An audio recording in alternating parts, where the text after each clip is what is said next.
మన ప్రభువును రక్షకుడునైన యేసుక్రీస్తు మహోన్నతమైన సర్వశక్తి కలిగిన ఘనమైన పుణ్యనామంలో ఈ నూతన మందిర ప్రతిష్ట ఆరాధనలో పాలు పొందిన మీకందరికీ నా హృదయపూర్వకమైన వందనాలు, దేవునికి స్తోత్రాలు. సేవకురాళ్ళందరికీ వందనాలు, అలాగే సేవకులందరికీ వందనాలు.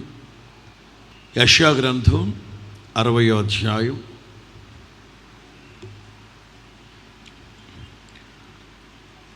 ఈ అధ్యాయంలో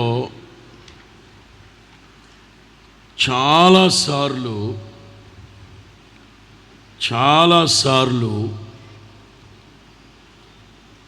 మహిమ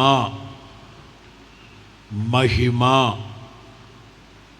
అనే మాటలు గమనిస్తాం. మిమ్మల్ని గనక చదవమంటే మొదటి వాక్యాల్లో ఉన్న 2 చోట్ల మహిమ అనే మాటని గమనిస్తారు. ఈ మధ్య కాస్త అంతర్జాతీయంగా వెళుతున్నాం గనక, అలాగే ఒకప్పుడైతే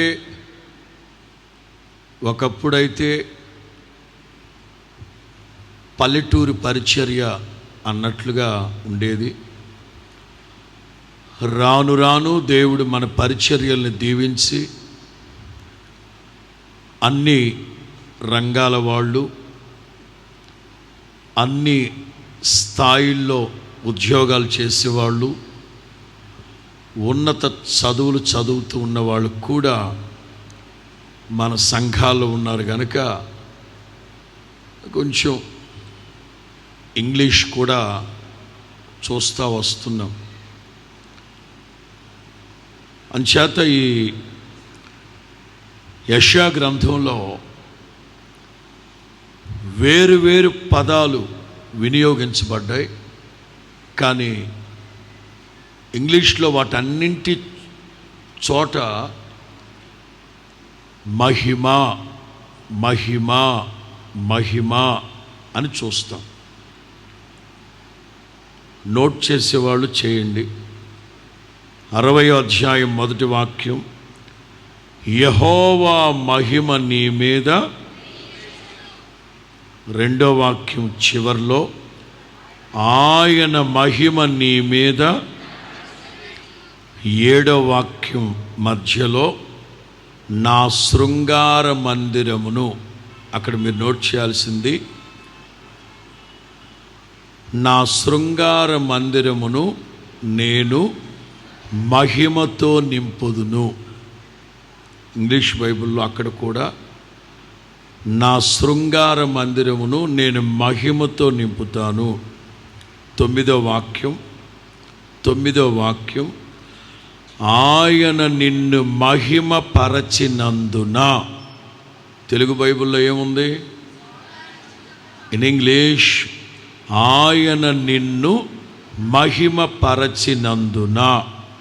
13వ వాక్యం చివరికి వెళితే, నేను నా పాదస్థలమును మహిమపరచదును. 19వ వాక్యం చివర్లో, నీ దేవుడు నీకు మహిమగా, నీ దేవుడు నీకు మహిమగా ఉండును. చెప్పండి, ఎన్ని చోట్ల ఉంది? మరి ఏం చేస్తున్నారు? ఎంతసేపు గుడ్లు పెట్టుకుని చూస్తున్నారా? పెన్నులు తెస్తారు, రాయాలి కదా. మహిమ మహిమ మహిమ. ఈ లోకంలో ఇదిగో ఈ ఆత్మీయ జీవితాన్ని జీవిస్తూ ఉన్న మనం ఎవరు ఏ పరిస్థితిని బట్టి పొగుడుతున్నా దేవునికి మహిమ కలగలండి బాబా. గుడారాల పండుగలు ఎలా జరిగాయండి? అద్దరు కొట్టేసాం అనకూడదు. ఏం కొట్టేసాం అనకూడదు? దేవుని మహాకృపను బట్టి ఆయన మహిమార్థమై మహిమ సేవకులు ప్రార్థన చేసేటప్పుడు చివరిలో సర్వఘనత మహిమ ప్రభావములు అన్నీ ఆయన మహిమ. But one thing is certain, పేతురు అంటారు, ఆయన ప్రత్యక్షమైనప్పుడు మీకు మెప్పు ఘనత మహిమ. మీకు ఈ లోకంలో బ్రతికున్నంత కాలం, భక్తి చేస్తూ ఉన్నంత కాలం, ఆత్మీయ యాత్రలో సాగుతూ ఉన్నంత కాలం మనల్ని ఎవరు పొగిడినా, మనకి ఏది కలిగినా, మనం ఏది కలిగి ఉన్నా ప్రతి విషయంలో దేవునికే మహిమ, దేవునికే మహిమ కలుగును గాక, దేవునికి మహిమ కలిగేటట్లుగా దేవుని మహిమార్థమై అని దేవునికే మహిమని ఆపాదిస్తూ ఆపాదిస్తూ ఆపాదిస్తూ వస్తాం. కానీ ఇక్కడ దేవుడు ఆయన నిన్ను మహిమ పరచినందున, మీకు అందరికి బాగా తెలుసిన వాక్యం, యాకోబు ఇశ్రాయేలు నీవు నా సేవకుడివి, నీలో చెప్పాలి, నీలో నన్ను మహిమపరుచుకుంటాను. దేవుని ప్రణాళికలు ఎంత అద్భుతంగా ఉంటాయంటే ఎప్పటికప్పుడు ఎప్పటికప్పుడు ఎప్పటికప్పుడు నవనూతనం. మునుపటి మందిరము యొక్క మహిమ కంటే, మునుపటి మందిరము యొక్క మహిమ కంటే ఈ మందిరాన్ని దేవుడు మహిమతో నింపారు. దేవుని మనస్సు ఎలాంటిదంటే మనం నింపబడాలి. మరి ఈ ప్రాంతంలో మరి ఈ మాటకి అర్థం మీకు అర్థమవుతుందో లేదో కానీ, ఉభయ గోదావరి జిల్లాల్లో భార్య భర్తతో అంటది, ఏండి వంటగదిలో సరుకులన్నీ నిండుకున్నాయి, వంటగదిలో సరుకులన్నీ నిండుకున్నాయి అంటే అర్థం ఏంటి? ఖాళీ. నిండుకున్నాయంటే ఖాళీ. మన దేవుడు ఎవరో తెలుసా? మనల్ని నింపే దేవుడు, మనల్ని నింపే దేవుడు. అది కూడా చాలట్లుగా కాదు, గిన్నె నిండి పొంగి పొరిలేటట్లుగా మనల్ని నింపే దేవుడు. స్తోత్రం చెప్పండి గట్టిగా. ఎప్పటికప్పుడు మహిమ నుండి అధిక మహిమకి, మహిమ నుండి అధిక మహిమకి నింపే దేవుడు. ఆయన నింపడమే కాదు, ఆదాము హవ్వ వాళ్ళిద్దరితో కూడా చెప్పారు, మీరు ఫలించండి, అభివృద్ధి చెందండి, విస్తరించండి, భూమిని నింపండి. ఈ రాత్రి ప్రారంభంలోనే మీకు పరిశుద్ధాత్ముని యొక్క ప్రణాళిక ఏమిటో మీకు చెప్తాను. ఒకటి ఈ మందిరం, రెండు ఇందాక పాస్టర్ గారు చెప్పినట్లుగా మీ దేహమే దేవుని ఆలయము. ఈ మందిరమైనా వర్తమానం చెప్పేటప్పుడు 2 సైడ్స్ చెప్తా వెళ్తాను మీకు. వర్తమానం చెప్పేటప్పుడు 2 కోణాలుగా, ఒకటి ఈ మందిరాన్ని గురించి చెప్తాను, రెండోది ఇదిగో మనమే దేవుని, మన దేహమే దేవుని ఆలయం. ఈ దేహం అనే ఆలయాన్ని గురించి కూడా చెప్తాను. మొదటిగా కొన్ని విషయాలు మీకు తెలియపరుస్తాను, కొన్ని విషయాలు చదువుదాం మనం. రాజుల మొదటి గ్రంథం 8వ అధ్యాయం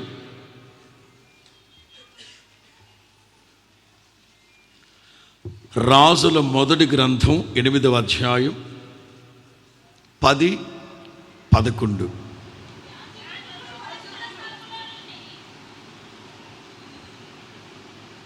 చదవండి అమ్మా.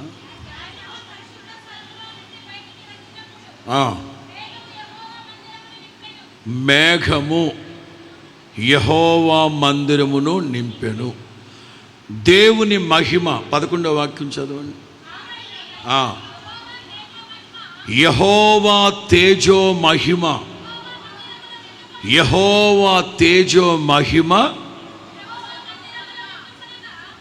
ఈ నిండుకోవడం ఉభయ గోదావరి జిల్లాల మాట కాదు, ఈ నిండుకోవడం. అర్థమైందా? అది ఉభయ గోదావరి జిల్లాలు నిండుకోవడం కాదు, గుంటూరు కృష్ణా జిల్లా నిండుకోవడం. స్తోత్రం చెప్పు గట్టిగా. తేజో మహిమ, తేజో మహిమ. మందిరం అంతా నింపబడిపోయిందట. ఇది ఈ మందిరం. ఎఫెసీ పత్రిక 2వ అధ్యాయం 19-20. మీరిక మీదట పరజనులను పరదేశులనై ఉండక పరిశుద్ధులతో ఏకపట్టణస్థులను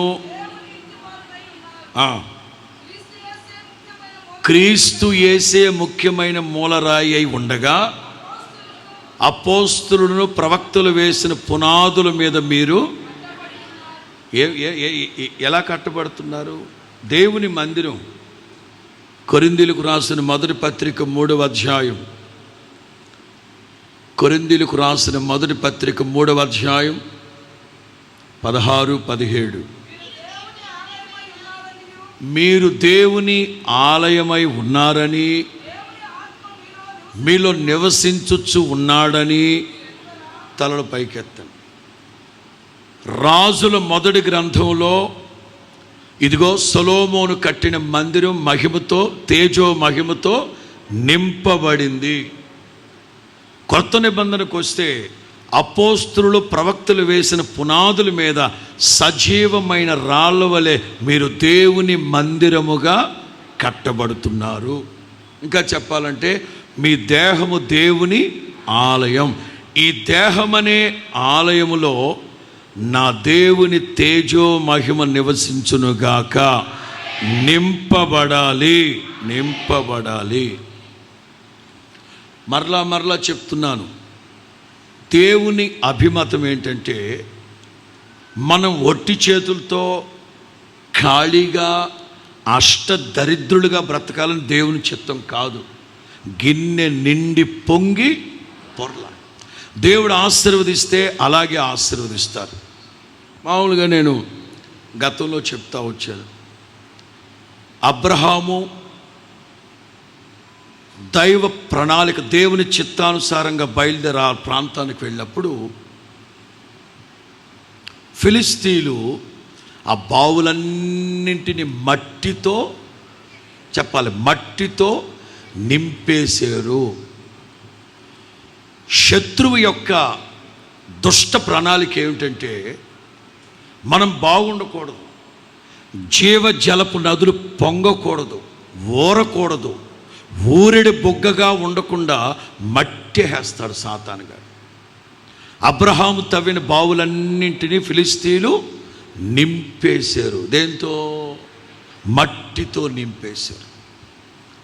సాతానుగాడు కూడా యోబు మహార్దశలో ఉంటే దేవుణ్ణి అడుగుతారు, మీరు గనక నాకు అనుమతిస్తే మట్టి కొట్టుకుపోయేటట్టు చేస్తానండి. అంటే సాతానుగాడి ప్రణాళిక ఏమిటి? మనం నింపబడి ఉండడం వాడికి ఇష్టం. క్రొత్త నిబంధనకు వస్తే దేవుడు సంఘాన్ని అన్ని ఆత్మ వరాల చేత నింపుతాడు. కానీ ఆ ఆత్మ వరాలు, ఆత్మ ఫలాలు సంఘములో క్రియ జరగకుండా, ఇందాక పాస్టర్ గారు చెప్పాడు, పరిశుద్ధతకి భిన్నమైన, పవిత్రతకి విరుద్ధమైన, లేక తప్పుడు బోధలు, లేకపోతే సమస్త ఏదైతే ఉపదేశం చెప్పిందో దానికి భిన్నంగా ప్రవర్తించడం. ఎఫెసీ పత్రిక 1వ అధ్యాయం, ఎఫెసీ పత్రిక 1వ అధ్యాయం 23వ వాక్యం.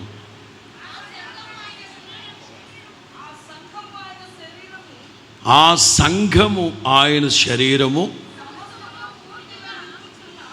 సమస్తమును పూర్తిగా నింపుచున్న దేవుడు సంఘములో ఏ కృపావరము కూడా లోపము లేకుండా సమృద్ధిగా నింపాడట. కానీ ఆ వరాలు, ఆ ఫలాలు సంఘములో చూడలేకపోవడానికి కారణం ఏమిటంటే, ఉపదేశానికి విరుద్ధమైన, నేను వర్తమానంలో చెప్పేటప్పుడు ఉంటుంది, 1 అవిధేయత, 2 ఏకత్వం లేకపోవడం, 3 ప్రార్థన లేకపోవడం. నిజం, సాతాను గారి ఆలోచన ఏంటంటే సంఘాలని మట్టి కొట్టుకుపోయేటట్టు, సంఘములో దేవుని క్రియలు, దేవుని కార్యాలు, దేవుని వరాలు అవి జరగకుండా మట్టి మట్టి మట్టి. ఇందాక అందరూ చెప్తా వచ్చారు, సాఫీగా సాగుతున్న పరిచర్య, ఈ సాఫీగా సాగుతూ ఉన్న పరిచర్యకి దెబ్బ మీద దెబ్బ, దెబ్బ మీద దెబ్బ, దెబ్బ మీద దెబ్బ తగులుతూ వచ్చింది. సాతాను గాడి ప్రణాళిక ఏమిటంటే దెబ్బ మీద దెబ్బ, దెబ్బ మీద దెబ్బ, దెబ్బ మీద దెబ్బ కొట్టి మనల్ని ఒట్టి మనుషులుగా చేస్తారు, ఏమీ లేని వాళ్ళగా చేస్తారు.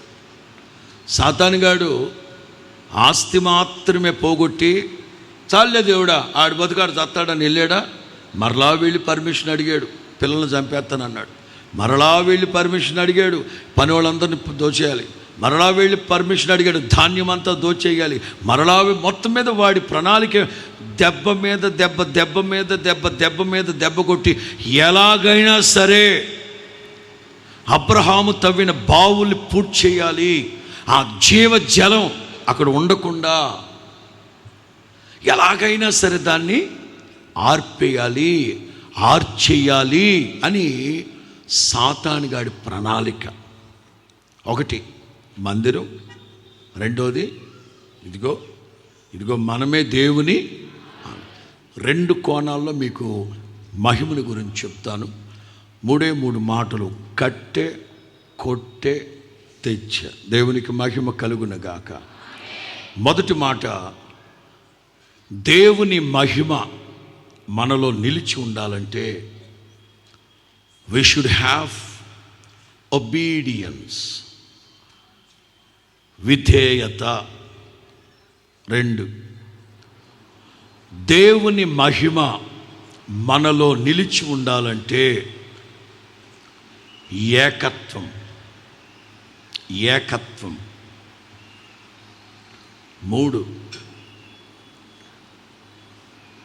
మహిమ నిలిచి ఉండాలంటే ప్రార్థన, ప్రార్థన. 3 మాటలు నేను మీకు తెలియపరుస్తాను. 1 విధేయత, 2 ఐక్యత, ఐక్యత అనుకోండి. 3వది ప్రార్థన అనేది కూడా నేను చెప్పాక మీకు అర్థమవుతుంది. వాళ్ళు ఎవరో చేస్తున్నారులే, మనకెందుకు, వాళ్ళు చేసుకు సత్తారులే అని అనుకోకూడదు. మీ ఇంట్లో దేవుని మహిమ ఉండాలంటే, దేవుని మందిరంలో దేవుని మహిమ అలా అల్లాడుచు ఉండాలంటే అందరూ ప్రార్థించే వాళ్ళై ఉండాలి. దేవునికి మహిమ కలుగునుగాక. 3 మాటలు చెప్తాను. మొదటిది ఒబీడియన్స్, 2 వన్నెస్, 3 ఆక్యుపైడ్. చదువుదాం. మొదటి మాట నిర్గమ 40,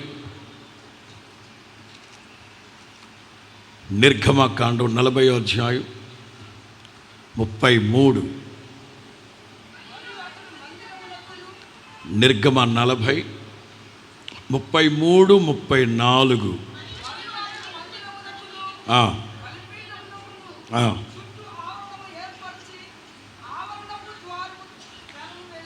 40వ అధ్యాయం 33, 34. అలాగున మోషే పని పూర్తి చేసెను, అలాగున మోషే పని సంపూర్తి చేసెను. అప్పుడు మేఘము ప్రత్యక్షపు గుడారమును కమ్ముకొనగా యెహోవా తేజస్సు మందిరమును నిండుకొనెను. అందరూ చప్పలు కొడుతూ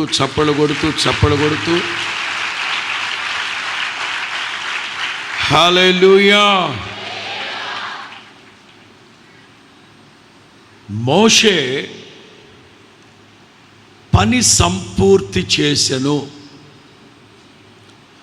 మోషే పని సంపూర్తి చేసెను.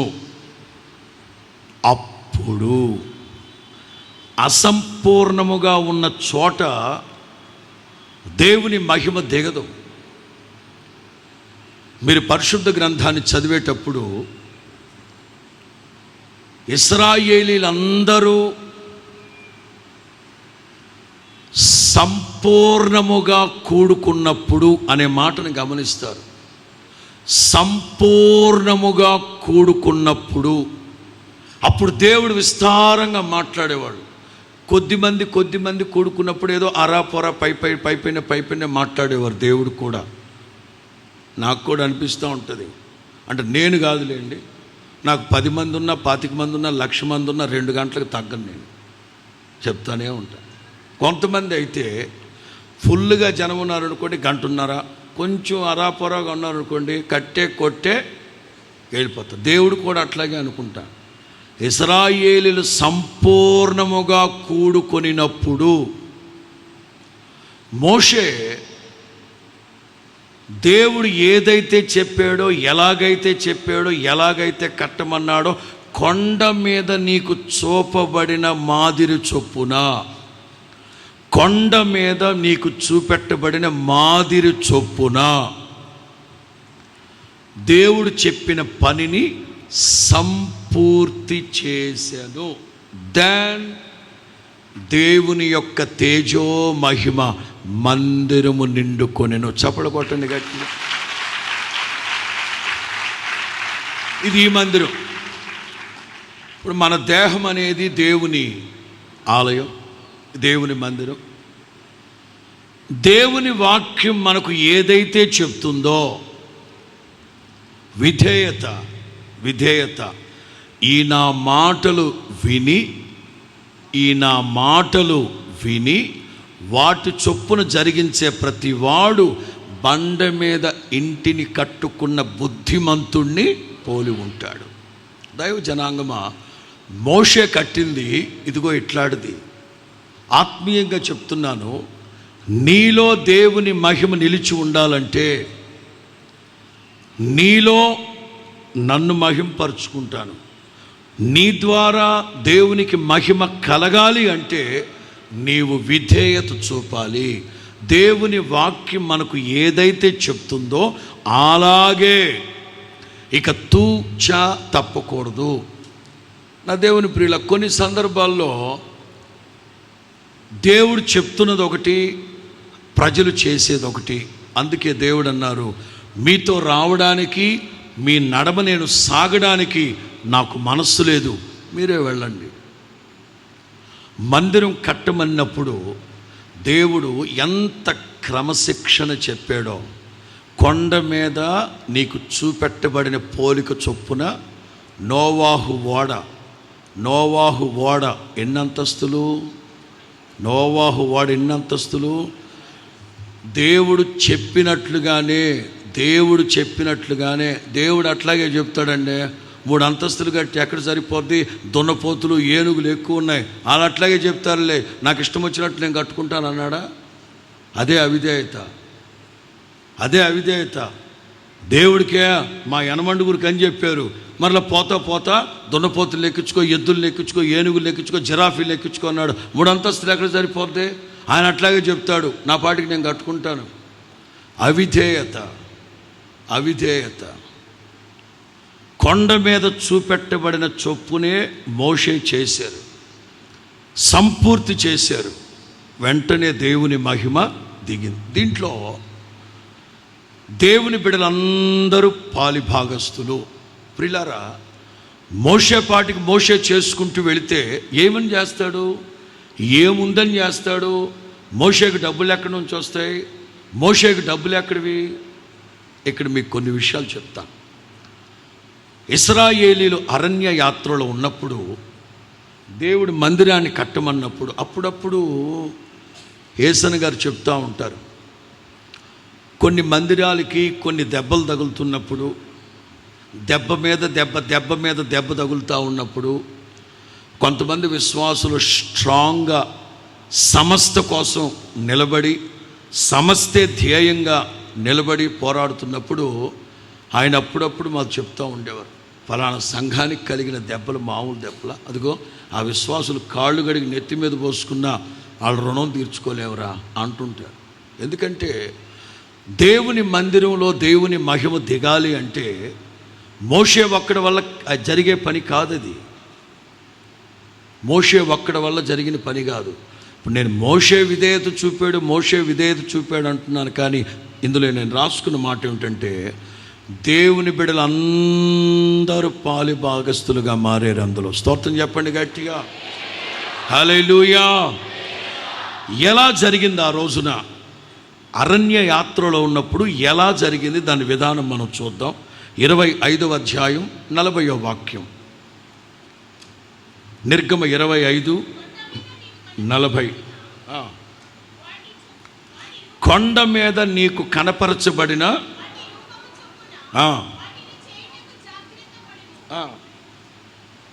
దేవుడు మందిరాన్ని కట్టమన్నప్పుడు 1 కానుక తీసుకురమ్మన్నారు, 2 దేవుని బిడ్డలందరినీ పరిచర్య చేయమన్నాడు. ఇందాక రమేష్ చెప్పారు కదా, ఏ అర్ధరాత్రి ఇటు భీమవరం నుంచి అటు వెళుతూ వచ్చి చూసినా ఒక మిలిటరీ సైన్యం గనక పనిచేస్తున్నట్టు ఓ రాత్రి మగళ్ళు పరిచర్య చేస్తూ ఉన్నారు. 2 అనుభవాలు.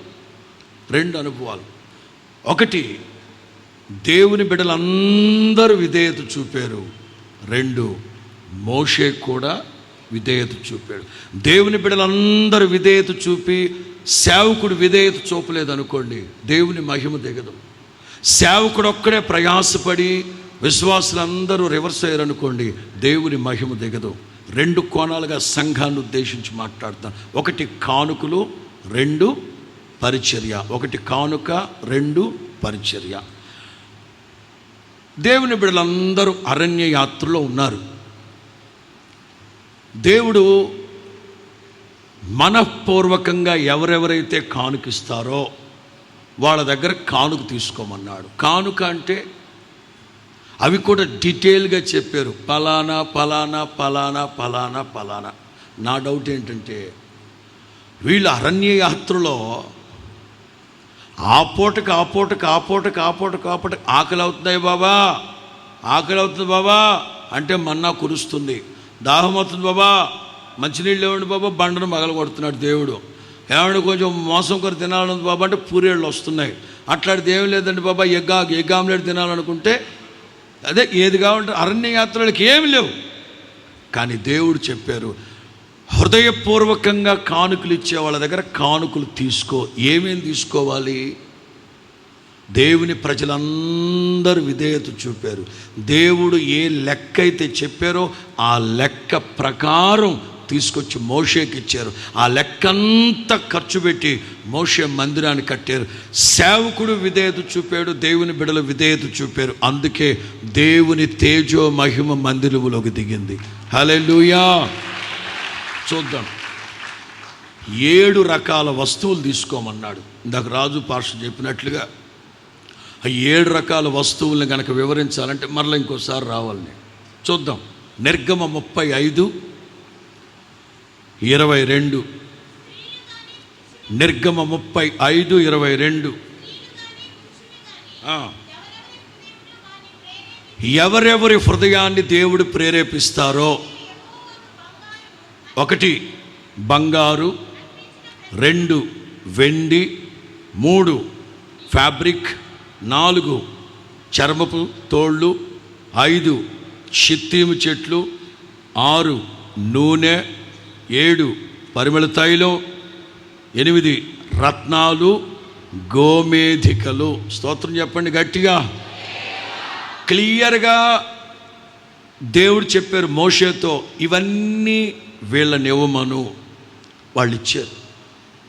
మోషే వాటన్నింటిని తీసుకొని చక్కగా దేవుని మందిరాన్ని కట్టారు. మహిమ దిగింది. ఇప్పుడు నేను చెప్తాను, విశ్వాసుల్ని అభినందించక తప్పదు. సేవకులు దేవుంది, మీరు తీసుకొచ్చి కానుక చేతులు పెడితే మందిరం కడతాం, ఆ పక్కన పెడతాం. కానీ తీసుకురావాల్సిన బాధ్యత ఇశ్రాయేలీయులది. ఇప్పుడు దేవుని బిడ్డలు నేను ఎందుకు ప్రశంసించాలనుకుంటున్నానంటే, దీని కొరకు ప్రయాసపడిన, పరిచర్య చేసిన, ఖర్చు పెట్టిన, మీరు ఏమిచ్చారో ఎంత ఇచ్చారో ఆకాశమందున నా తండ్రికి తెలుసు. నిశ్చయముగా నా తండ్రి రెట్టించిన దీవెన ఆశీర్వాదం మీకు కలుగు చేయునుగాక. నేను ఇక్కడ రాసుకున్న మాటలు ఏమిటంటే, అరణ్య యాత్రలో ఉన్న ప్రజలు అందరూ గుడారాల్లో ఉన్నారు. అందరూ గుడారాల్లో ఉన్నారు. కానీ దేవుని మందిరానికి 100 టన్నుల బంగారు వెండిని తీసుకొచ్చి ఇచ్చేశారు. స్తోత్రం చెప్పండి గట్టిగా, స్తోత్రం చెప్పు గట్టిగా. దేవుని బిడ్డలందరూ గుడారాల్లోనే ఉన్నారు. దేవుని బిడ్డలందరూ గుడారాల్లోనే ఉన్నారు. కానీ దేవుని మందిరానికి టన్నులు కొద్ది వెండి, బంగారు, వజ్రాలు, గోమేదికు, రత్నాలు, వస్త్రాలు, చర్మపు తోళ్ళు, నూనె, పరిమళ తైలం మొత్తం తీసుకొచ్చి ఇచ్చారు. గమ్మత్తు చెప్పనా, ఎంత ఖర్చు పెట్టి దేవునికి ఇచ్చి వాళ్ళెవ్వరు దేవుని మందిరంలోకి రాకూడదు. అర్థమైందా? ఎవరైనా మందిరంలోకి రావచ్చా? ప్రధాన యాజకుడికే గతి లేదు. ఏడాదికి ఒకసారి అతి పరిశుద్ధ స్థలంలోకి వెళ్ళాలి. అప్పుడు విశ్వాసులు ఏమనాలి? యాజకుడా, ఆవరణం తప్ప మమ్మల్ని ఏమన్నా లోనకి రానిస్తావు ఏమిటి? ఎందుకు ఇవ్వాలి నీకు? మేము గుడారాల్లోనే ఉన్నవాడు బావా, అక్కడ ఎందుకు ఇవ్వాలి మందిరానికి అని అన్నారా? విధేయత, విధేయత. మోషే ఏదైతే చెప్పారో వెనక ముందు ఆలోచించకుండా దేవుని మందిరానికి తీసుకొచ్చి ఇచ్చేసారు దేవుని బిడ్డలు. స్తోత్రం చెప్పండి గట్టిగా. ఇవాళ ఈ హోసన్నా మినిస్ట్రీస్ పరిచర్యల్ని దేవుడు ఇంతగా విస్తరింపచేసి ఊహకి మించి ఆకాశాన్ని అంటే ఇట్లాంటి జీవం గల దేవుని మందిరాలు కడుతూ ఉన్నామంటే మీ అందరి త్యాగ ఫలము కాదా? అందుకే ప్రతినిత్యం ఆశీర్వదిస్తూ ఉంటాను, పరిశుద్ధ స్థలములలో నుండి నా తండ్రి మీకు సహాయం చేయునుగాక. వాళ్ళున్నది గుడారాల్లోనే వాళ్ళ దగ్గర ఉన్న ఖరీదైన వస్తువులన్నీ తీసుకొచ్చి దేవుని మందిరానికి ఇచ్చేస్తారు. అదే విధేయత, విధేయత, విధేయత. ఇంకో మాట కూడా రాసుకున్నా, ఏమండి, అరణ్య యాత్రలో ఉన్నాం. పాలు తేనెలు ప్రవహించే దేశానికి వెళ్ళాక అక్కడ ఒక 15 ఎకరాలు కొని అక్కడ కట్టుకునే వాళ్ళంగా బాగా. అరణ్య యాత్రలో తాత్కాలికంగా ఉండే ఈ మందిరానికి ఎందుకండి అంత ఖరీదు అని అన్నారా? అని అనలేదు.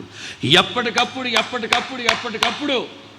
మడతేయడం, ఎడ్ల బండ్ల మీద పెట్టుకోవడం, వెళ్ళడం, మడతేయడం, ఎడ్ల బండ్ల మీద పెట్టుకోవడం, వెళ్ళిపోవడం, భుజాల మీదకి ఎత్తుకోవడం, వెళ్ళిపోవడం అని వాళ్ళలో ఏ ఒక్కరైనా అంటారు. ఒక్కొక్కడు ఉంటాడు తలమాసినోడు, కోరహు, ఆ బ్యాచ్ ఒకటి ఉంటుంది. వాళ్ళు ప్రతినిత్యం అంటారు, అరే మోషే, అరణ్య యాత్రలో ఉన్నప్పుడు వెండి, బంగారు, రత్నాలు దేనికా అక్కడ అని అంటారు. కొంతమంది ఉంటారు పట్టుమని 10 పైసలు ఇవ్వడం, అన్నీ చెప్పాలి, తప్పదు. రమేష్ని నన్ను సింగపూర్ తీసుకెళ్ళారు రేసన్న గారు, వీళ్ళు కూడా వచ్చారు, సిస్టర్. తీసుకెళ్ళి మైక్ కూడా పెట్టాడు, రమేష్కి ఒకటి, నాకు ఒకటి. మాకెందుకన్నా మీకుంటే బాగుంటుంది కదా అంటే, ఈ మధ్య సింగర్లు అయ్యారులేయా మీరు, ఈ మధ్య సింగర్ల లిస్టులోకి వచ్చారులే, బాగుంటుంది. తెచ్చుకుని కొంచెం ఖరీదైన మైక్లే. అప్పుడు నేను విజయవాడలో ఉన్నా. ఆదివారం సాక్ష్యాలు చెప్తున్నారు.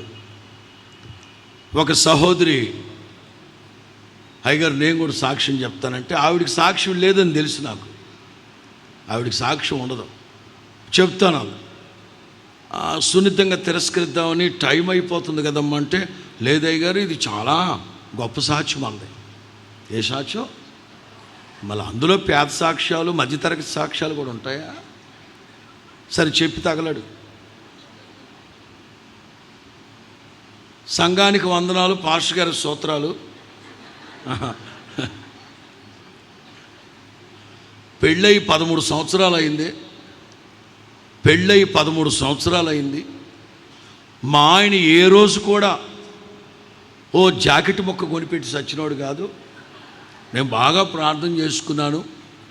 దేవుని మహాకృపను బట్టి మొన్న అక్షయ తృతీయ రోజున బంగారు కొంటే కలిసి వచ్చుద్దంటగా అమ్మా. మా ఆయన తీసుకెళ్ళి నాకు బంగారు కొనిపెట్టాడు అన్న. ఎంత కొనిపెట్టాడమ్మా, ఏం కొనిపెట్టాడమ్మా అన్న. ఇదిగో అయ్య గారు ముక్కు పుటక కొనిపెట్టాడు. ముక్కు పుటక ఏది ఇంట్లో పెట్టేసి వచ్చావా? లేదా అయ్య గారు, ఇగో ఇక్కడ. అరే భూతద్దం పట్టరా, అరే భూతద్దం పట్టరారా. నేను భూతద్దం పెట్టి చూసినా కనిపించలే. బెజ్జం దండగా. ఈ ఆడవాళ్ళు ఎక్కడ పడితే అక్కడ బెజ్జాలు కొట్టేసుకుంటూ ఉంటారు. ఆలోచిస్తూ ఉంటాను నేను. కొంతమంది అయితే మరి అనకూడదు, మళ్ళీ బాధపడతారు. ఎక్కడి నుంచి ఇక్కడికి పెడతారు. ఇటు ఏదైనా గోదావరి హ్యాంగింగ్ బ్రిడ్జ్ ఇదే. మరి ఎక్కడి నుంచి ఇక్కడ మరి తలకాయల మేక ఎక్కడ కొట్టేస్తా మరి కరెక్ట్గా ఒక కథలు పోయి. ఆవిడ ఎప్పుడైతే ముక్కు పుడక సంగతి చెప్తుందో నాకు కూడా అనిపించింది, యేసన్న గారు ఖరీదైన మైక్ కొని పెట్టాడు కదా, నేను కూడా సాక్ష్యం చెప్తామని. సంగమా, నేనైతే నిజముగా ఇట్లాంటి మైక్లో పాటలు పాడతారని నేను అనుకోలేదు. పెద్దయ్య గారు నాకు రమేష్కి మైక్ కొనిపెట్టారు, రిపేర్ లేకుండా ప్రభు సేవలో వాడబడేటట్లు. ఖరీదైన మైకే దేవుడు యేసన్న గారు అంటున్నా. ఉంటాడు కదా తలమాసినోడు, ఉన్నాడు అక్కడ. వాడి చుట్టూ ఒక బ్యాచ్ ఉంటుంది చూడు. 12,000 మన డబ్బులు, మన కష్టాలు లెక్క. పాప వాళ్ళు అంటున్నారు, అన్న యేసన్న గారు సింగపూర్లో కొనిపెట్టాడు అంటారా అంటే అట్టే అంటారు. 12,000 ఎందుకు? ఒరే బాబా, అది ఆ పెద్ద ఆయన కొనిపెట్టాడని పక్కనోళ్ళు చెప్తున్నాడు. ఆమె 700 రూపాయల్లో మంచి మైక్ ఉంది. ఎంతలో? ఏం కంపెనీ అన్న? అదే సౌండ్ ఆఫ్ హెవెన్. ఆ మైక్ పేరు ఏ మైకు? మరి యేసన్న గారు కొనిపెట్టాడన్న నమ్మి సావడం. సరే, ఆయన చెప్పినట్లుగా సౌండ్ ఆఫ్ హెవెన్ కనుక అయితే ఆ మైక్ ఎట్లుంటుందో తెలుసా? ఈ మైక్ ఉంది, ఈ మైక్ ఉంది. మనం పాడేటప్పుడు నూతనమైన కృపా, నవనూతనమైన కృపా, ఇది అదైతే ఇదే కదా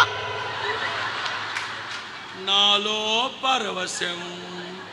పరవాలి. Sound of heaven. ఏది? విధేయత. విధేయత ఏమిటా విధేయత? దేవుని బిడల గుడారాల్లో ఉంటూ, దేవుని బిడల గుడారాల్లో ఉంటూ టన్నుల కొద్ది రత్నాలు, వైడూర్యాలు, బంగారు, వెండి దేవుని మందిరానికి ఇచ్చారు. దేవుడు చెప్పారు దేవుని మందిరం కట్టాలి, హృదయపూర్వకంగా ఎవరిస్తారో వాళ్ళ దగ్గర తీసుకోమని దేవుడు మాట చెప్తే దేవుని ప్రజలందరూ విధేయత చూపారు. మేము గుడారాల్లో ఉన్నా పర్లేదు, దేవుని మందిరం బాగుండాలి. స్తోత్రం చెప్పండి గట్టిగా. దేవుని మందిరం గ్రేట్గా ఉండాలి. దేవుని బిడ్డలందరూ తీసుకొచ్చి ఇచ్చారు. మోషే వాటన్నింటి దగ్గర పెట్టుకొని దేవుడు చెప్పింది చెప్పినట్లుగా చేసి సంపూర్తి చేశాక దేవుని మహిమ, చెప్పాలి గట్టిగా, దేవుని మహిమ. ఇది మందిరం. ఇదిగో ఇది దేవుని ఆలయం. నీ దేహము దేవుని ఆలయం. నీ దేహం అనే దేవుని ఆలయంలో దేవుని తేజో మహిమ లేక మహిమ స్వరూపియగు ఆత్మ నివసించాలి అంటే విధేయత.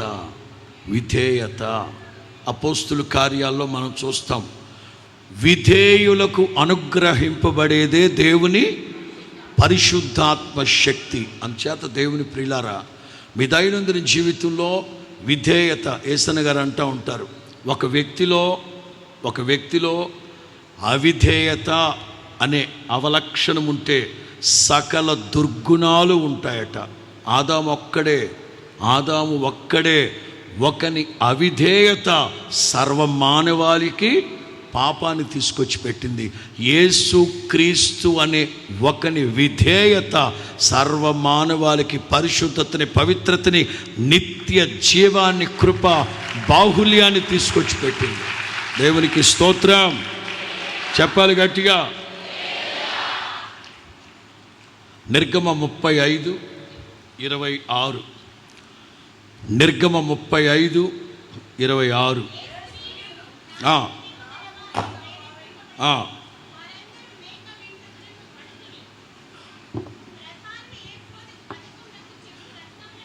అమ్మా వాగాడు చదువుతాడు, చదువు. మొదటిది దేవుని మాటకు విధేయత చూపి కానుకలు తీసుకొచ్చి ఇచ్చారు. 2 పరిచర్య.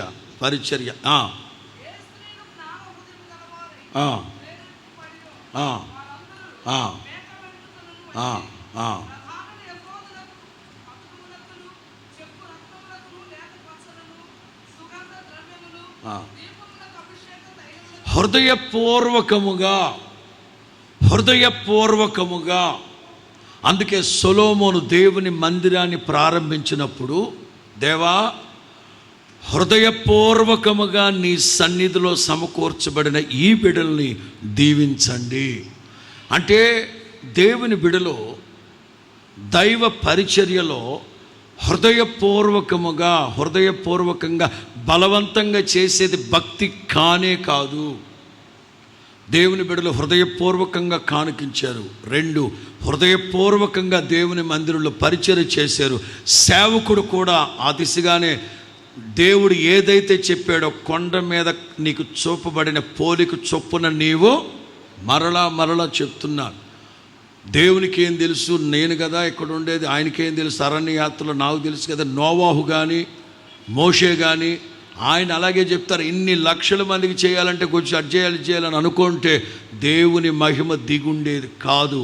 విశ్వాసులైనా సేవకులైనా దేవుని మాటకు విధేయత చూపాలి. 2వ మాట, దేవుని మహిమ దిగాలంటే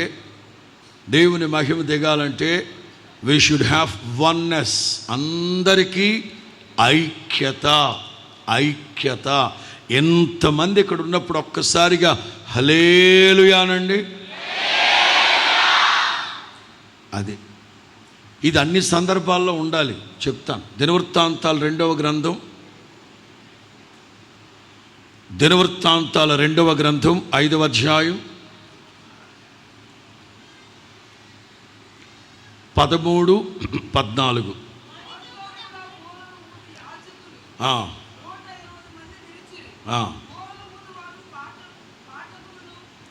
బోరలు ఊదేవాళ్ళు, పాటలు పాడేవాళ్ళు, ఏకస్వరం. దేవుని మహిమ దిగాలంటే మొదట ఒబీడియన్స్, 2 వన్నెస్. దేవుని మహిమ దిగాలంటే అక్కడ అందరికీ ఏక మనస్సు, ఏకస్వరం. భిన్న స్వరాలు ఉండకూడదు. తలలు పైకెత్తాడు. భర్త చెప్తున్నాడు, పాస్టర్ గారు 30 లక్షలు ఖర్చు పెట్టి 7-8 వ్యాపారాలు చేశా. అందరు నన్ను గమనించండి. ఏమీ కలిసి రాలేదు పాస్టర్ గారు, ఏమీ కలిసి రాలేదండి. 7-8 వ్యాపారాలు చేసిన 30 లక్షలు అయ్యారు. ఏమీ కలిసి రాలేదండి. చూడండి, ఏమీ కలిసి రాలేదండి. ఏమయ్యాయి అన్న. వెంటనే అందుకుంది, ఏమవుతాయి, అన్నీ కలిసిపోయాయి అన్న. అతనేమో కలిసి రాలేదు అంటున్నాడు. ఈ మనిషి ఏమో అన్నీ శత్రువులు ఎక్కడో ఉండరంటగా,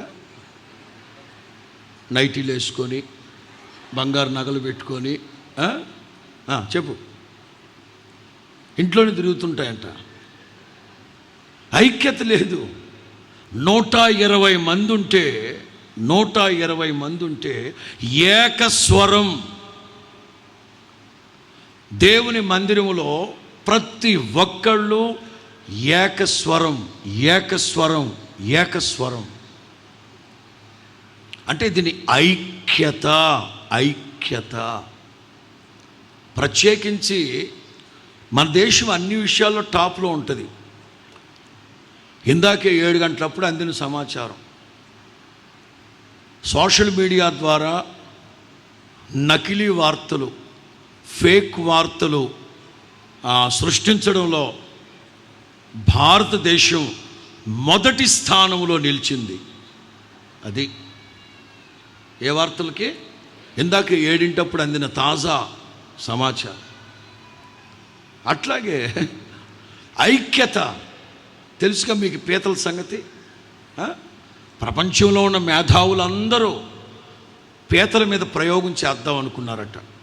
అమెరికా వాడు ఒక 10 తెచ్చాడు, ఆఫ్రికా వాడు నల్ల పీతలు 10 తెచ్చాడు, ఆస్ట్రేలియా వాడు ఒక 10 తెచ్చాడు, జర్మన్ వాడు 10 తెచ్చాడు, చైనా చపాతీ మొహం వాడు ఒక 10 తెచ్చాడు, మన భారతదేశం వాళ్ళు కూడా ఒక 10 తెచ్చారు. అన్ని టేబుల్ మీద పెట్టుకున్నారు, అన్ని గ్లౌజులు వేసుకొని మాస్కులు వేసుకొని రెడీ, స్టార్ట్ చేద్దాం అన్నారు. ప్రయోగాలు ఒక్కొక్క డబ్బాలో తెచ్చారు. వెంటనే మనవాడు అన్నాడు, భారతీయుడు, సార్ పనిలో మునిగిపోతే మరలా భోజనం గుర్తురాదు, ఎందుకంటే వర్క్ ఈజ్ వర్షిప్ టైప్, మేము భోంచేసి వద్దామా అన్నాడంట. ఇక దొరలో సరే పోదాం పదండి అన్న. ఇక దొరలు ఎక్కడోళ్ళు అక్కడ వాటిని చక్కగా సీల్ చేసి ప్యాక్ చేసి వెళ్తుంటే మన ఇండియా వాడు ఆ టబ్బుకి మూత గీత ఏవీ పెట్టకుండా అట్లాగే పోదాం పదండి అన్నాడంట. దొర అన్నాడంట, హే హే హే హే హే హే ఇండియన్, మూత పెట్టరా, వెళ్ళిపోతాయి రాగే, అంటే మూత పెట్టరా. మనవాడు అన్నాడంట, దొర డోంట్ వరీ, మా పీతలు ఎక్కడికి వెళ్ళవు. వై? ఓ యువర్ పీతాస్ is very very very what a oneness your పీతాస్ అన్నాడు. పీతాస్ లేదు మా వాటికి వన్నెస్ కాదురా పిచ్చోడా, 10 పీతలు ఉన్నాయి ఇందులో. వీటిలో ఏ ఒక్క పీతకు మారు మనసు వచ్చి బయటికి వెళ్దామని పైకి వెళ్తుంటే మిగతా 9 సార్లు వెళ్ళింది రా కిందకని లావుతాయి, నా ఏడ పోతుంది వచ్చింది. ఐక్యత లేదు. సొలొమోను మందిరాన్ని కడితే 120 మంది యాజకులు యాజక వస్త్రాలు ధరించి వంతులు వేసుకోకుండా ఏకస్వరముతో స్తుతి ఆరాధన చేస్తున్నారట. దేవుని మహిమ దిగింది అక్కడ. హల్లెలూయా. వన్నెస్. ఇది అక్షరానుసారమైన మందిరం సంగతి చెప్తున్నాను. సంఘములో స్తుతి ఆరాధన జరిగేటప్పుడు, పాటలు పాడేటప్పుడు, ఏదైనా ఒక కార్యక్రమం జరిగేటప్పుడు అందరూ సమిష్టిగా పాలు పొందాలి. హల్లెలూయా చెప్పండి ఒకసారి. ఇంకో పాయింట్ పెంచండి, గట్టిగా చెప్పండి, ఉన్న కాడికి చెప్పండి. ఇన్నిసార్లు అడిగించుకోవడానికి మీకైనా ఉండాలి, నాకైనా ఉండాలి. ఏమిటది? ఊరుకో, మొహమాటం. ఒక్కసారిగా చాలామంది పాస్టర్ గారు 4-5 సార్లు అరిసి చెప్తే కానీ ఎప్పుడుకో గుబులు మళ్ళినప్పుడు హల్లెలూయా అంటే అలాగా ఏకస్వరం. సరే, మందిరం సంగతి పక్కన పెట్టండి. ఇదిగో ఇది దేవుని మందిరమా కాదా చెప్పండి. మీ దేహము ఈ దేవుని మందిరంలో 2 అవయవాలు, రెండింటిని గూర్చి మీకు చెప్తా. ఒకటి పెదవులు, రెండోది హృదయం. హృదయంలో ఏమో ఒకటి ఉంటుంది, పెదవుల్లో ఏమో ఇంకోటి ఉంటుంది. అందుకే కీర్తనాకారుడు అంటాడు, హృదయంలో ఉన్నట్లుగా నోరు మాట్లాడట్లే. నోరు ఏదేదో మాట్లాడేస్తుంది, కానీ నోటితో మాట్లాడినట్టుగా నా హృదయంలో లేదు. హృదయం చాలా ట్రాన్స్పరెంట్గా ఉంది. ఈ నోట్లో మట్టి కొట్ట, ఇది ఎటువంటి అటు మాట్లాడేస్తుంది. హృదయము నోరు హృదయం కొట్లాడుకుంటూ ఉంటాయి. ఎవరి దేహం ఇది? నా దేహమే. ఈ దేహం అనే దేవుని ఆలయంలోనే ద్విమనస్సులు, పెదవులు, హృదయము. చదవండి 86వ కీర్తన 11వ వాక్యం అనుకుంటాను. Psalms 86:11.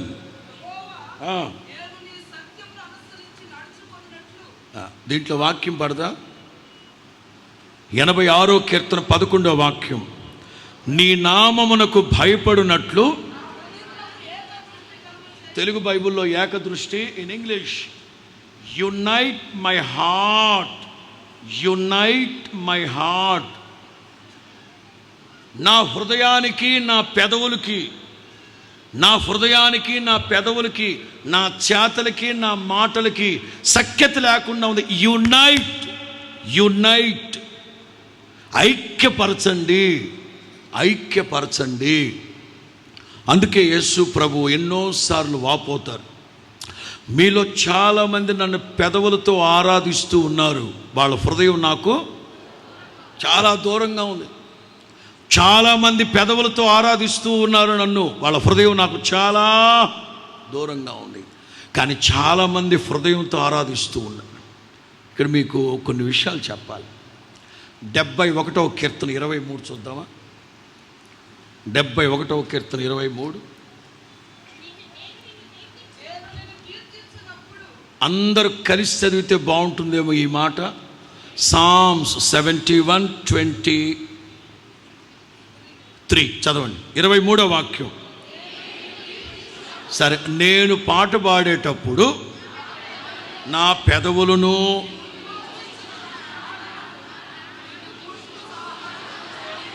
ఏమేమంట? నా పెదవులు, నా హృదయం, ఇంగ్లీష్లో మై హార్ట్,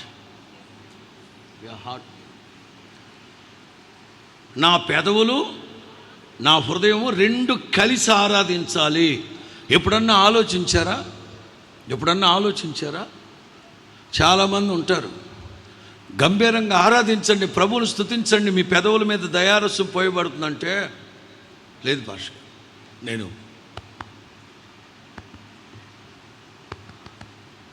హృదయంతో ఆరాధిస్తాను. కుదరదు. పెదవులు ఆరాధించాలి, చెప్పాలి, పెదవులు ఆరాధించాలి. సరే, చాలామంది పెదవులతో ఆరాధిస్తున్నారు. నేను వేరే వాళ్ళని గురించో లేకపోతే కాదు కానీ చెప్తాను. మంచి మంచి పాటలు చాలామంది పాడుతూ ఉంటారు. మేమున్నామంటే ఏదో దేవుడి మహాకృపను బట్టి ఆ లోటు భర్తీ చేయడానికి, ఆ లెగసీ కొనసాగించడానికి దేవుడిచ్చిన మహాకృపను బట్టి సేవకులందరం కూర్చొని కొంచెం పాటలు రాసుకొని పాడుకుంటాం. అంతకు పని మనకు మెలికలు తిప్పడం శాతగా కానీ గంటల వ్యవధిలో, రోజుల వ్యవధిలో లక్షల కోట్ల మందికి వెళ్ళి చేరిపోతున్నాయి మన పాటలు. నేను ఎవరిని కించపరచట్లేదు, మనస్ఫూర్తిగా సభాముఖంగా ఆనబెట్టి చెప్తున్నా. వేరే పాటల సంగతి మాట్లాడితే, బాంబే ఆయనతో పాడిచ్చారు 7 లక్షలు ఒక పాటకి. పెదవులతో పాడాడు బాగా. మీకు అర్థమవుతుందా? మీరు పాడితే ఎంత అద్భుతంగా ఉంటుందో తెలుసా? ఎందుకో చెప్పనా?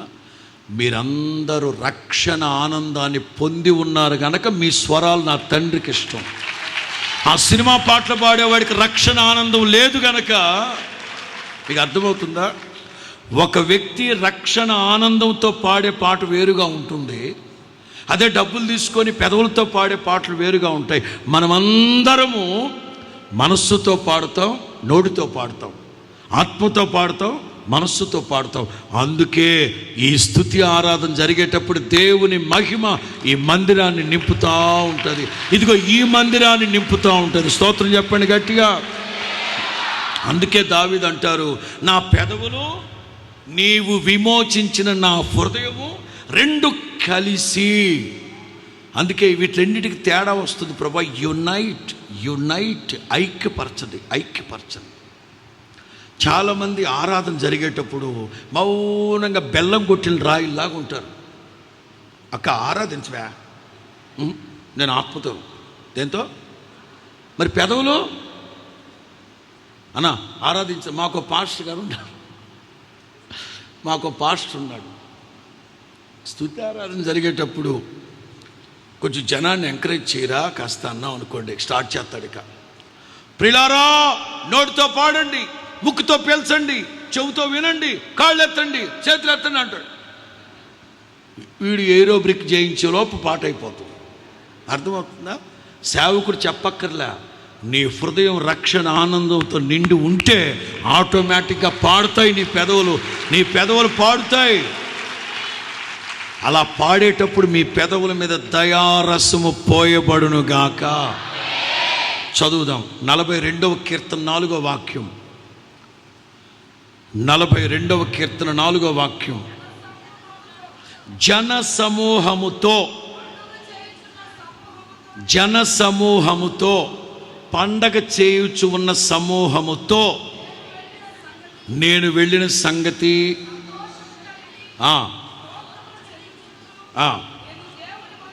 చాలు. కౌరవ కుమారులు అంటారు, మేము ఒంటరిగా వెళ్ళి పాటలు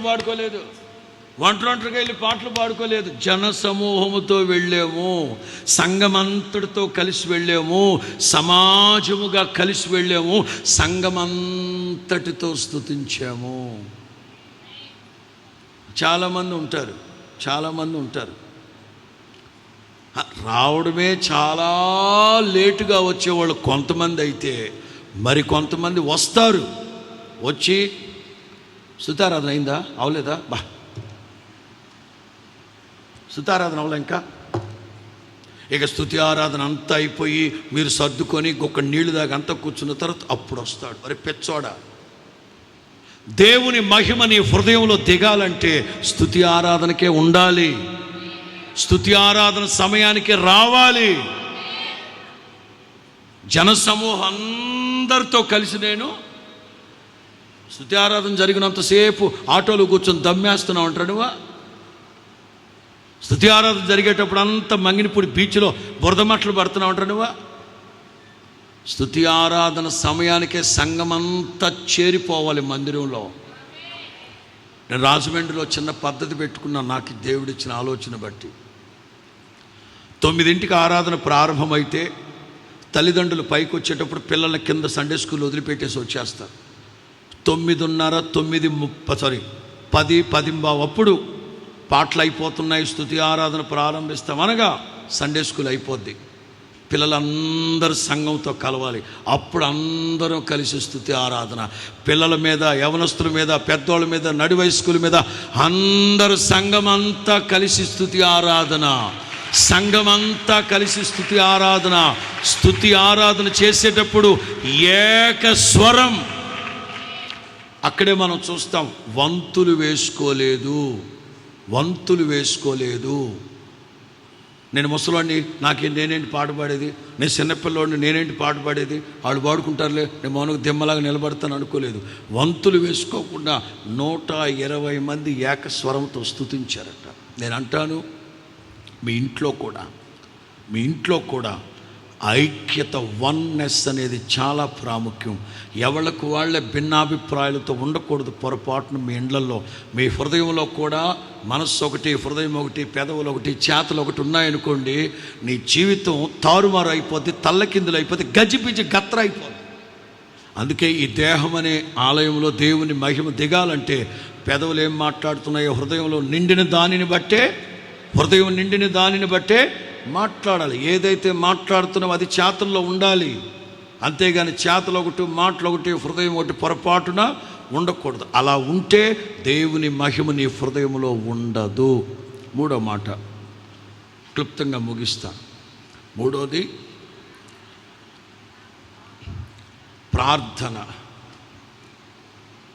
వాళ్ళెవరో చేసుకుంటున్నారులే నాకెందుకు అనుకోకూడదు. నువ్వు వెళ్ళి అక్కడ జొరబడాలి. ఆక్యుపై ఆ ప్రార్థన జరిగే చోటు నువ్వు భర్తీ చేయాలి. చాలామంది ఉంటారు ప్రార్థన అంటే టెలిగ్రామ్ వచ్చిన కుక్కల్లాగా వెళ్ళిపోతుంటారు. తెలుసా మీకు టెలిగ్రామ్ వచ్చిన కుక్కలు నిదానంగా నడవు, ఇలా వెళ్తుంటాయి.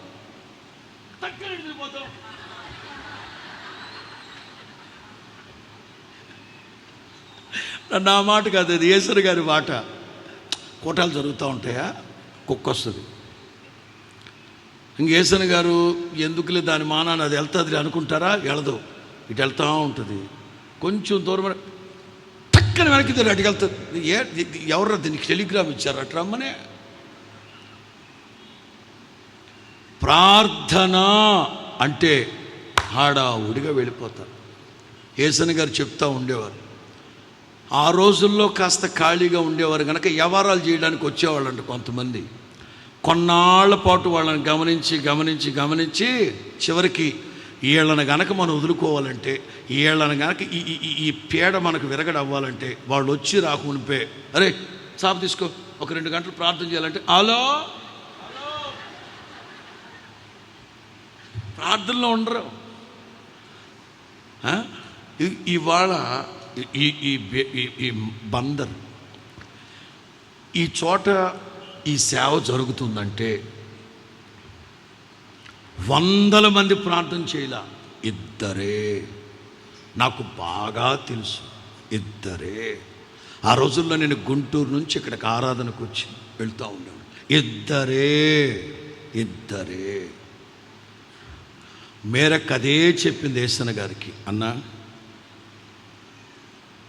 ఇక వద్దు, అడుగు పెట్టద్దు అంటున్నారు కదా, నా మాట వినండి అన్న. 2 పిల్లల్ని పంపిస్తా, వాళ్ళిద్దరు ప్రార్థన చేసుకుంటా ఉంటారు అక్కడ. ఎందుకులేమ్మా, 2 పంపిస్తానన్నా. 2 ఈ స్థలమంతా వాళ్ళ కన్నీటితో తడిసి ఉంటుందిగా. మరి వాళ్ళ ఈ మహిమ కలిగిన మందిరాన్ని మనం చూడగలుగుతున్నామంటే ప్రార్థన.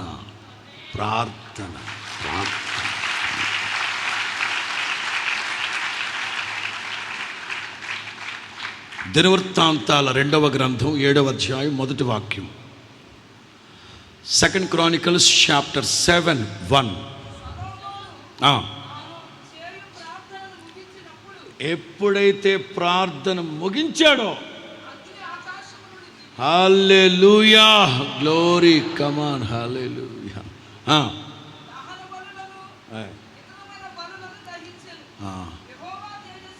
యెహోవా మహిమ ఎప్పుడైతే ప్రార్థన చేసి ముగించాడో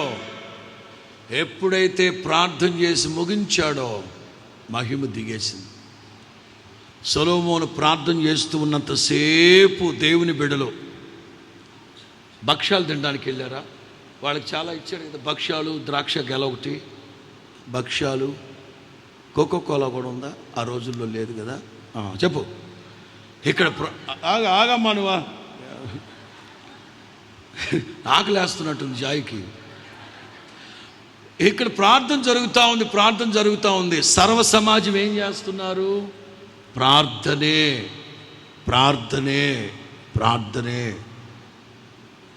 యాజకులందరూ సొలొమోనుతో కలిసి ప్రార్థన చేస్తూ ఉంటే సంఘమంతా ప్రార్థనే.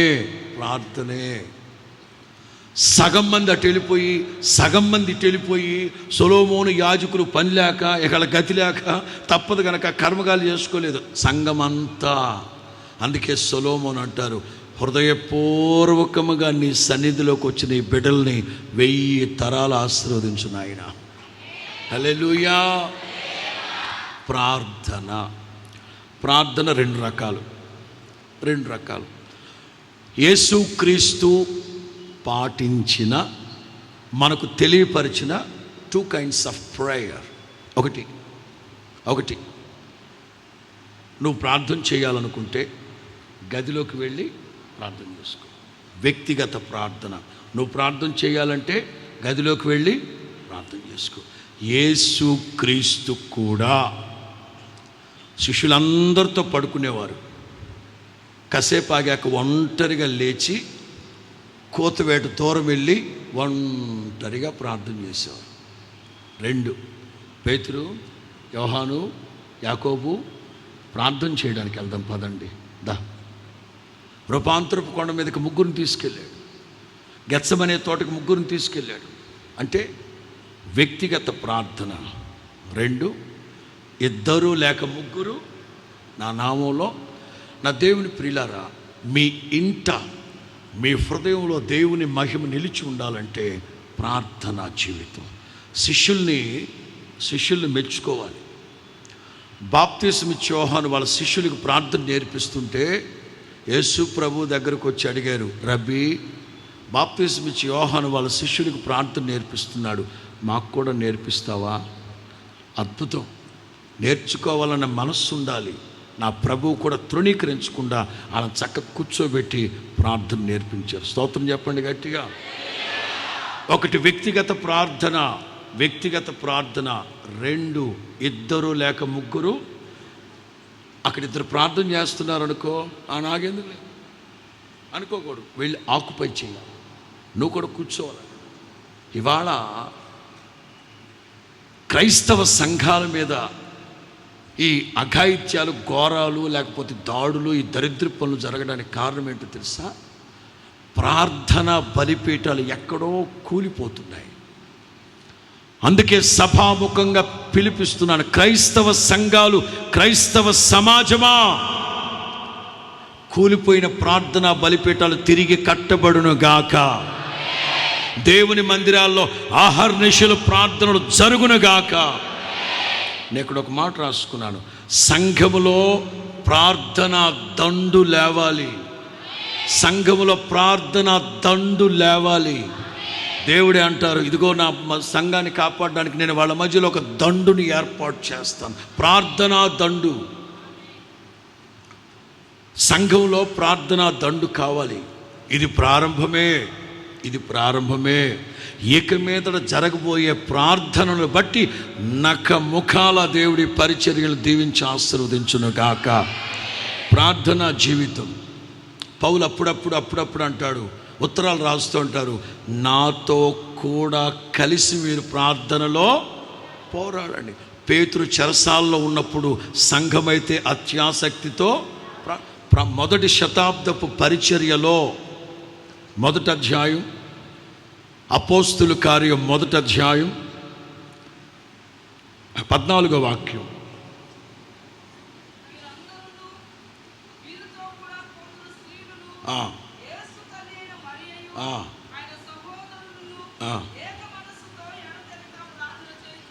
ఎన్ని రోజులు ప్రభు ఒక మాట చెప్తే ఇక ఆ మాటే శాసనం. 40వ రోజున యేసుక్రీస్తు పునరుద్ధానుడైన తర్వాత 40 రోజులు సంచరించారు. ఈ 40 రోజుల్లో 11 సార్లు కనబడ్డాడు. కొరింథీ మొదటి పత్రిక 15 నుంచి ఉంటాయి, ఇప్పుడు వద్దులే, తర్వాత చూడండి. 40వ రోజు వెళ్ళిపోతూ సంగమా, మీరందరూ మేడగదిలోకి వెళ్ళి ప్రార్థన చేయండి, పరలోకము నుండి శక్తిని పొందుకునేంత వరకు. ఇకంతే. అప్పుడు ఈ మాటలన్నీ మీ అందరి వెనుకడిలో ఫలభరితంగా మార్చి ఆశీర్వదించును గాక. ప్రార్థన చేసుకుందాం.